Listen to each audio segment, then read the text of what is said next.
ইন্নামা ইয়াখশাল্লাহা মিন ইবাদিহিল উলামা। প্রকৃতপক্ষে আল্লাহ রাব্বুল আলামিন বলেন, যারা জ্ঞানী,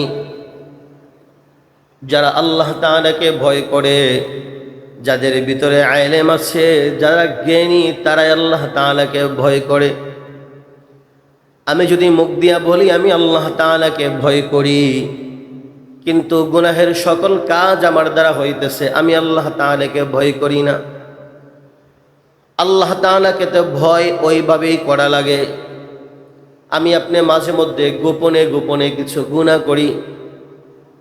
ওই গুনাহ করতে গিয়ে আমি মনে করি গোপনে গুনাহ করতেছি, পৃথিবীর কেউ দেখে না, কিন্তু একজন তো দেখেন, তিনি হলেন আল্লাহ। ওই আল্লাহ তাআলার ভয় যদি আমার আর আপনার ভিতরে থাকতো, তাহলে ওই গোপনে গুনাহ করা আমার আর আপনার দ্বারা সম্ভব ছিল না। কারণ হলো আমাদের ভিতরে আল্লাহ তাআলার ভয় নাই। আল্লাহ তাআলার ভয় তো তাকে বলা হয় যিনি গোপনেও গুনাহ করবে, ওপেনেও গুনাহ করবে। সর্ব অবস্থায় মনে করতে হবে পৃথিবীর কেউ জানে না, পৃথিবীর কেউ দেখে না, একজন দেখেন, তিনি হলেন আল্লাহ। পৃথিবীর সব মানুষের চোখগুলো ফাঁকি দেওয়া যায়, কিন্তু আল্লাহ তাআলার চোখকে ফাঁকি দেওয়া কোনোভাবেই সম্ভব নয়। পয়গম্বর রাসূল আরবি সাল্লাল্লাহু আলাইহি ওয়াসাল্লাম বলেন, ক্বালা রাসূলুল্লাহ সাল্লাল্লাহু আলাইহি ওয়াসাল্লাম, খায়রুকুম মান তাআল্লামাল কুরআনা ওয়া আল্লামাহু। পৃথিবীতে উত্তম ব্যক্তি কারা? উত্তম ব্যক্তি কারা? আমি আপনি মনে করি সমাজের ভিতরে যে ভালো চলে, ভালো টাকা পয়সা আছে, গাড়ি আছে, বাড়ি আছে, আমি মনে করি ওই ব্যক্তিটাই মনে হয় সবচেয়ে উত্তম ব্যক্তি।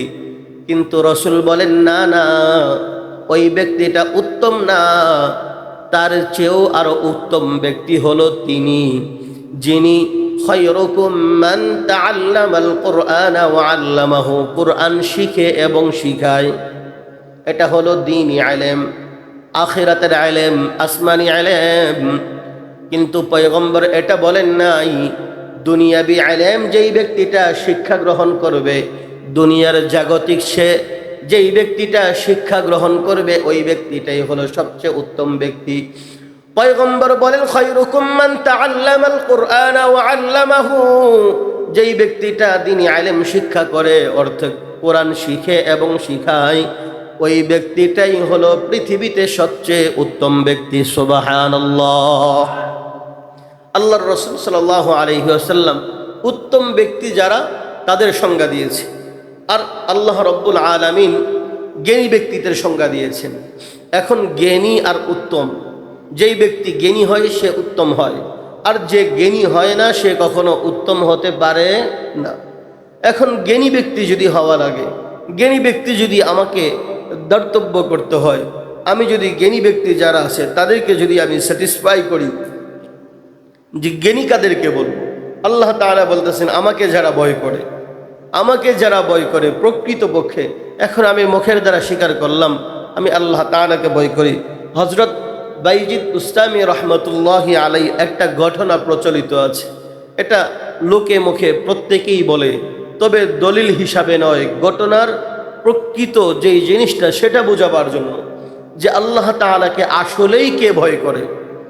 তো এই ঘটনাটা মূলত বলা হয় আল্লাহ তাআলাকে আসলেই কে ভয় করে, ভয়কে বোঝাবার জন্য এই ঘটনাটা মাঝে মধ্যে পেশ করা হয়। বাইজিদ বুস্তামি রহমতুল্লাহি আলাই, ওনার অনেক মুরিদ ছিল, সবাই তার কাছে মুরিদ হয়েছে। একদিন এরকম মজমার মধ্যে বৈশা বাইজিদ বুস্তামি রহমতুল্লাহি আলাই প্রত্যেকটা মুরিদকে জিজ্ঞেস করতেছে, তোমরা সবাই কি আল্লাহ তাআলাকে ভয় করো? তো প্রত্যেকটা মানুষ উত্তর দিয়েছে, হ্যাঁ, আমরা প্রত্যেকেই আল্লাহ তাআলাকে ভয় করি। তোমরা যে আল্লাহকে ভয় করো, তাহলে এটার একটা পরীক্ষা হওয়া দরকার। দুনিয়াতে বাচ্চারা পরীক্ষা দেয়, টিচার যখন বাচ্চাদেরকে জিজ্ঞেস করে, তোমরা কি সবাই ভালোভাবে পড়ছো? সবাই উত্তর দেয়, হ্যাঁ, ভালোভাবে পড়ছি। তবে ভালোভাবে পড়ছো কিনা এটার উপরে একটা পরীক্ষা হওয়া দরকার। ওই পরীক্ষা নেওয়ার উপরে বোঝা যাবে কে ভালো পড়ছে, কে পড়ে নাই। বাচ্চাদেরকে যখন পরীক্ষা নেওয়া হয়, রেজাল্ট যখন তাদের সামনে চলে আসে, অটোমেটিক বোঝা যায় এই বাচ্চাটা ভালো মেহনত করার ফলে তার রেজাল্ট ভালো, সে নাম্বার ভালো পেয়েছে। ঠিক তদ্রূপভাবে বাইজিদ বুস্তামি রহমতুল্লাহি আলাইহি মুরিদদেরকে জিজ্ঞেস করতেছে, তোমরা কি সবাই আল্লাহকে ভয় করো? সবাই বলে, হ্যাঁ, আমরা প্রত্যেকে আল্লাহ তাআলাকে ভয় করি। যেমন রূহের জগতে আল্লাহ তাআলা প্রত্যেকটা রূহকে জিজ্ঞেস করেছিল, আমি কি তোমাদের প্রভু নয়? আমি, আপনি, হিন্দু, খ্রিস্টান, বৌদ্ধ যারা আছে প্রত্যেকেই বলেছিলেন, হ্যাঁ অবশ্যই আপনি আমাদের প্রভু। কিন্তু দুনিয়াতে এক একটা রূহ আসার পরে দলে দলে বিভক্ত হয়ে গিয়েছে। যেই ব্যক্তিটা স্বীকার করেছে, হ্যাঁ আপনি আমাদের প্রভু, যেই রূহটা সেদিন আল্লাহ তাআলাকে স্বীকারোক্তি দিয়েছিলেন, হ্যাঁ আপনি আমাদের প্রভু, সেই রূহটা পৃথিবীতে আসার পর, ভিন্ন ভিন্ন গোত্রতে আসার পর, বাঘ হয়ে যাওয়ার পর কেউ ইসলামে আছে, কেউ ইসলাম থেকে দাখিল হয়ে গিয়েছে, কেউ কাফের হয়েছে, কেউ মুশরিক হয়েছে, কেউ বেদিন হয়েছে, কেউ বেঈমান হয়েছে, কেউ হিন্দু ধর্মে গিয়েছে, কেউ বৌদ্ধ ধর্ম গ্রহণ করেছে, কেউ খ্রিস্ট ধর্ম গ্রহণ করেছে, আবার কেউ না কেউ মুসলমানিত্ব গ্রহণ করেছে। ওই যে আল্লাহ তাআলার সাথে ওয়াদা দিয়েছিল রূহের জগতে, সে তার ওয়াদাকে রক্ষা করেছে। ঠিক আল্লাহ তাআলা আমাকে আপনাকে জিজ্ঞাসা করেছিলেন, আমি কি তোমাদের প্রভু নয়? তখন প্রত্যেকটা রূহ উত্তর দিয়েছে। যেই ব্যক্তিটা হিন্দু সেও উত্তর দিয়েছে, যে খ্রিস্টান সেও উত্তর দিয়েছে, যে বেদিন সেও উত্তর দিয়েছে, হ্যাঁ আপনি আমাদের প্রভু। তাহলে প্রশ্ন হলো, এখন ওই রূহটা পৃথিবীতে আসার পর বিভক্ত হয়ে গেল কেন? আল্লাহ তাআলা তো ওইখানে আমাদেরকে জিজ্ঞাসা করেছিলেন, যেরকমভাবে টিচাররা বাচ্চাদেরকে জিজ্ঞেস করে, তোমরা কি সবাই ভালোভাবে পড়ছো? প্রত্যেকটা বাচ্চা উত্তর দেয়, হ্যাঁ আমরা প্রত্যেকেই ভালোভাবে পড়ছি। আর এই দুনিয়াটা রূহের জন্য হলো পরীক্ষা শুরু। আমি, আপনি প্রত্যেকেই এখানে এসে পরীক্ষা দিতেছি। ওই যে আমরা প্রত্যেকেই বলেছিলাম, হ্যাঁ আপনি আমাদের প্রভু, আল্লাহ তাআলা বলছেন ঠিক আছে, তাহলে তোমাদের একটা পরীক্ষা হওয়া দরকার। আর পরীক্ষার সিস্টেমটা, জায়গাটা কোথায়? সেটা হলো দুনিয়া। প্রত্যেকটা রূহকে আল্লাহ তাআলা দুনিয়াতে পাঠিয়ে দিলেন, যাও এবার পরীক্ষা দাও। আমি যে তোমাদের প্রভু, তোমরা যে মুখে স্বীকার করছো, বলছো, এখন তুমি তোমার কাজের দ্বারা, কর্মের দ্বারা এটা পরীক্ষা দিবা। আর পরীক্ষার মধ্যেই রেজাল্ট চলে আসবে আমি কি আসলেই তোমাদের প্রভু কিনা। দেখা যায় পরীক্ষা দিতে গিয়ে আমি, আপনি অনেক সময় কর্মের দ্বারা, কাজের দ্বারা বুঝাইতে পারতেছি, আবার অনেকে বুঝাইতে না পেরে সে ভিন্ন ধর্ম গ্রহণ করতেছে। তার মানে বুঝে যাইতেছে ওই ব্যক্তিটা পরীক্ষায় ফেল। আর আমি, আপনি যারা এখনো ইসলামের মধ্যে দাখিল আছি, আল্লাহ তাআলার সেই স্বীকারোক্তির উপরে এখনো টিকে আছে। ঠিক তদ্রূপভাবে বাইজিদ বুস্তামি রহমতুল্লাহি আলাইহি সে জিজ্ঞেস করছে, তোমরা কি আল্লাহ তাআলাকে ভয় করো? এখন আমি যদি আপনাদেরকেও জিজ্ঞেস করি, আপনারা কি প্রত্যেকেই আল্লাহ তাআলাকে ভয় করেন? এখানে কেউ নেই যে বলবে না, না আমি আল্লাহকে ভয় করি না। প্রত্যেকেই বলবে, হ্যাঁ আমি আল্লাহকে ভয় করি। তো প্রকৃতপক্ষে ভয় কারা করে, এটার পরীক্ষা নেওয়ার জন্য বাইজিদ বুস্তামি রহমতুল্লাহি আলাইহি বললেন, ঠিক আছে আমি তোমাদেরকে পরীক্ষা করব। তবে পরীক্ষাটা কেমন হতে হবে? তোমাদের প্রত্যেকের হাতে একটা করে ছুরি আর একটা করে মুরগি দিয়ে দিলাম। এমন জায়গা থেকে এটা জবাই করে নিয়ে আসবা যেখানে পৃথিবীর কেউ না দেখে। আচ্ছা বলেন তো দেখি, পৃথিবীর এমন কোনো জায়গা আছে যেখানে আল্লাহ নেই? বলেন না, কথা বলেন। এমন কোনো জায়গা আছে? আল্লাহ তাআলা তো বলতেছেন, সমুদ্রের নিচে একটা পাথরের ভিতরে কালো পিঁপড়া সে যে হাঁটতেছে, ওই হাঁটার আওয়াজটাও আমি আল্লাহ নিজ কানে শুনতেছি। সুবহানাল্লাহ। তাহলে চিন্তা করে দেখেন, আল্লাহ তাআলা পৃথিবীর প্রত্যেকটা জায়গায় আছে। এখন আল্লাহ তাআলার এই ভয়কে পরীক্ষা নেওয়ার জন্য তিনি বলেছেন, এমন জায়গা থেকে এটাকে জবাই করে নিয়ে আসবা যেন পৃথিবীর কেউ না দেখে। তবে আনতে হবে খুব দ্রুত, কে কার আগে আনতে পারো সেটাও দেখা যাবে। এখন প্রত্যেকেই চিন্তা করে, হুজুর তো বলছেন এমন জায়গা থেকে জবাই করে আনতে যেখানে কেউ না দেখে। কেউ ঘরের ভিতরে দরজা লাগিয়ে জবাই করলো, কেউ অন্ধকারে গিয়ে জবাই করছে, যে যার মতো পারছে জবাই করে নিয়ে আসছে। তাদের চিন্তা হলো কেউ দেখে নাই, কিন্তু একজন যে দেখতেছেন এটা তারা ভুলে গেছে। প্রত্যেকেই নিয়ে আসছে, কিন্তু একজন এখনো এসে উপস্থিত হয়নি। এখন বাইজিদ বুস্তামি রহমতুল্লাহি আলাইহি বলতেছেন, ওই ব্যক্তিটা এখনো উপস্থিত হতে পারেনি, এখনো আসলো না কেন? এখন ওই ব্যক্তি খোঁজার জন্য বিভিন্ন দলে বিভিন্ন দল পাঠিয়ে দেওয়া হয়েছে, যাও তাকে তোমরা খুঁজে বের করে নিয়ে আসো। খুঁজতে গিয়ে দেখে ওই ব্যক্তিটা হাতে ছুরি নিয়ে তাকে যেই বস্তুটা দেওয়া হয়েছে সেটা যেভাবে দিয়েছে সেভাবেই আছে, জবাই হয়নি। তাকে জিজ্ঞেস করলো, কি ব্যাপার, তুমি কান্না করতেছো কেন? তোমাকে তো দেওয়া হয়েছে জবাই করে অতি দ্রুত হুজুরের কাছে পেশ করার জন্য। এখন ওই ব্যক্তিটা উত্তর দিতেছে, আমি কান্না করতেছি এই জন্য, পৃথিবীর যেখানেই যাই, আমি যেখানেই যাই, জবাই করতে যাই, আমি দেখি সব দিকে তালা মারা, সব দিকে অন্ধকার, পৃথিবীর কেউ দেখে না, কিন্তু একজন তো তিনি আমাকে দেখতেছেন, তার থেকে আমি আমাকে কিভাবে ফাঁকি দিব? আল্লাহ তো আমাকে দেখতেছেন, পৃথিবীর কেউ না দেখুক, ওই আল্লাহকে তো ফাঁকি দেওয়া কোনোভাবেই সম্ভব না।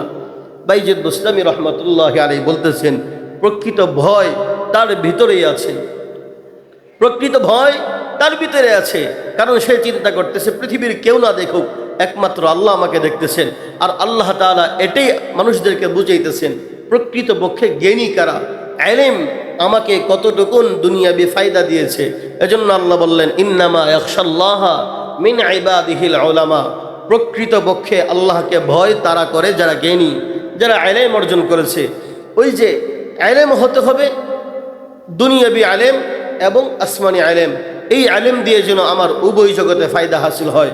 এখন আমি তো আমাদের বাচ্চাদেরকে ইলম অর্জন করাই দুনিয়া অর্জন করার জন্য, আখিরাত আমরা ভুলে গিয়েছি।